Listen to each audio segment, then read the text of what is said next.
来到跟古诗学中文。欢迎来到跟古诗学中文。今天我们用一首古诗学中文。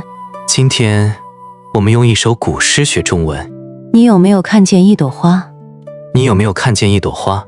突然想起自己的家。突然想起自己的家。在古诗里，一朵梅花也可以代表故乡。一朵梅花也可以代表故乡。今天我们学习王维的一首小诗。今天我们学习王维的一首小诗。打开字幕可以帮助你更快学会中文。打开字幕可以帮助你更快学会中文。今天的古诗是杂诗3首，其二。今天的古诗是杂诗3首，其二。诗人是唐代的王维。诗人是唐代的王维。我们先听一遍。君自故乡来。君自故乡来。应知故乡事。应知故乡事。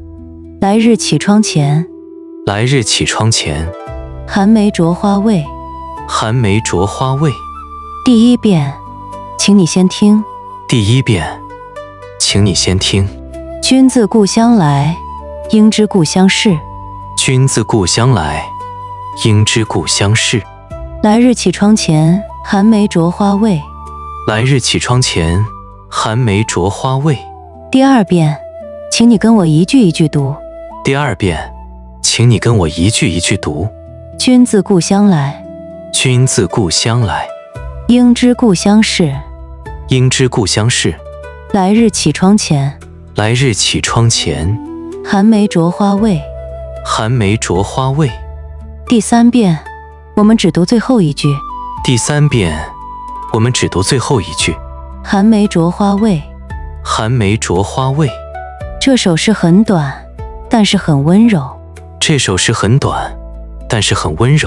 诗人看见一个从故乡来的人。他没有先问大事情。他只问我家窗前的梅花开了吗？因为那朵花是他心里的家。第一句，君自故乡来。君是对朋友的称呼。这句话的意思是你从我的故乡来。第二句，应知故乡事。应知就是应该知道。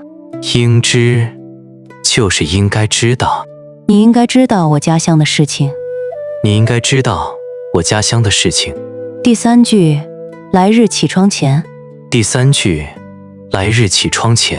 这里的来日不是明天。他是说你来的那一天在漂亮的窗户前。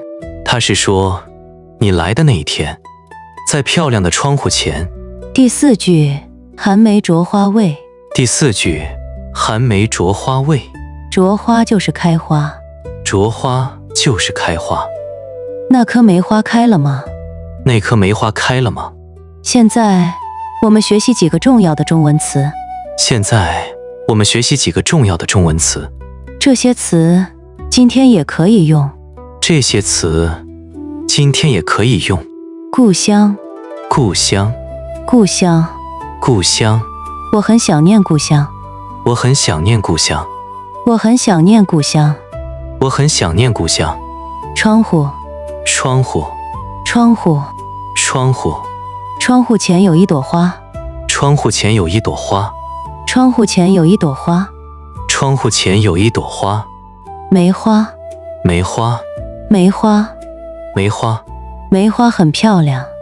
梅花很漂亮。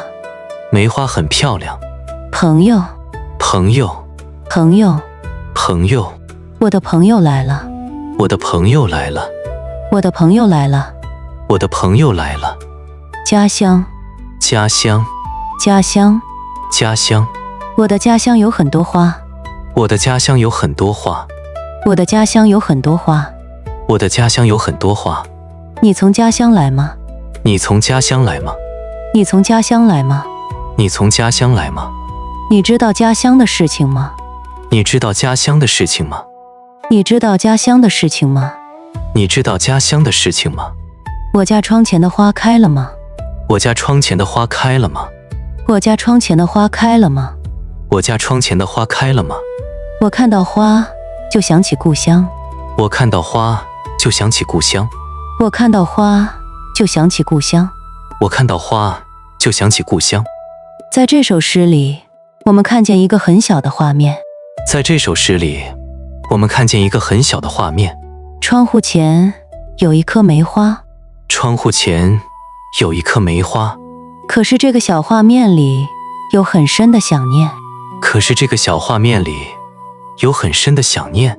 中国古人常常不用直接说我想家。中国古人常常不用直接说我想家。他们会说月亮、花、窗户和远方。他们会说月亮、花、窗户和远方。所以诗人问梅花。所以诗人问梅花，其实是在问故乡。其实是在问故乡。最后我们复习一下。最后我们复习一下。故乡，故乡，梅花，梅花，开花，开花，想念，想念。请跟我读这句诗。请跟我读这句诗。寒梅着花未？寒梅着花未？